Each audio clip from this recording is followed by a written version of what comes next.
As a student of music, you're always looking for ways in which you can better yourself. How do you get to that next stepping stone or block?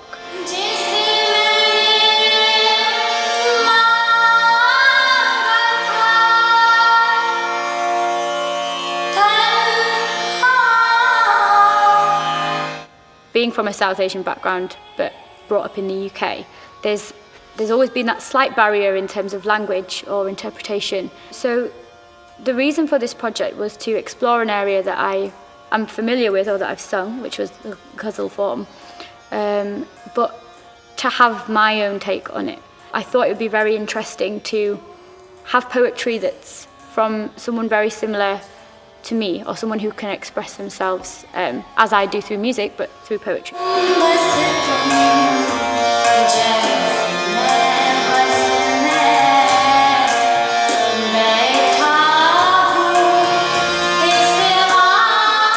So Keithan and I had been talking for just over a year, I think now, about working together and collaborating together.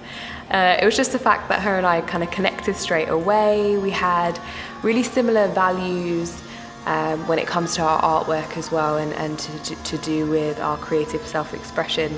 A lot of those things that I felt in poetry, she finds in music, which was such a beautiful connection that I found that we had.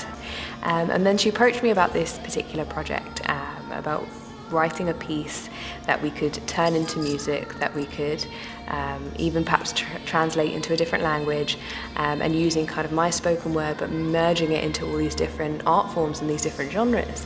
And I thought it was just such an incredible concept that I had never seen before, definitely not through spoken word poetry and her classical Indian music. It's something I'd never seen merged before.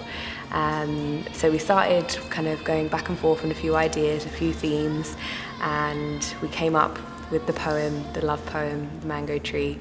These beautiful summer nights have stolen our heat.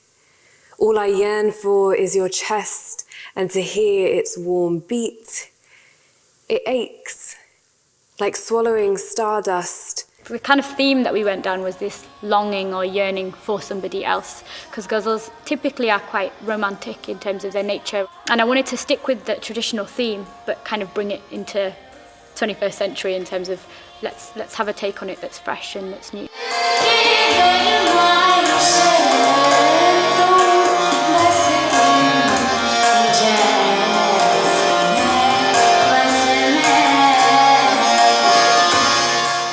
I have this idea in my head of essentially like a storybook.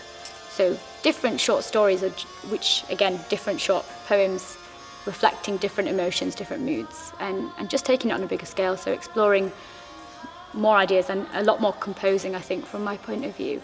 I guess what all of us are really hoping for is that it connects to whoever hears it, whatever audience hears this piece as it's collectively come together, just to see what their interpretation is. I think there's so many layers of what this piece is. There's the poetry, there's the music, there's the singing, and it doesn't matter whether or not somebody understands the language or not. I think you'll feel an emotion regardless.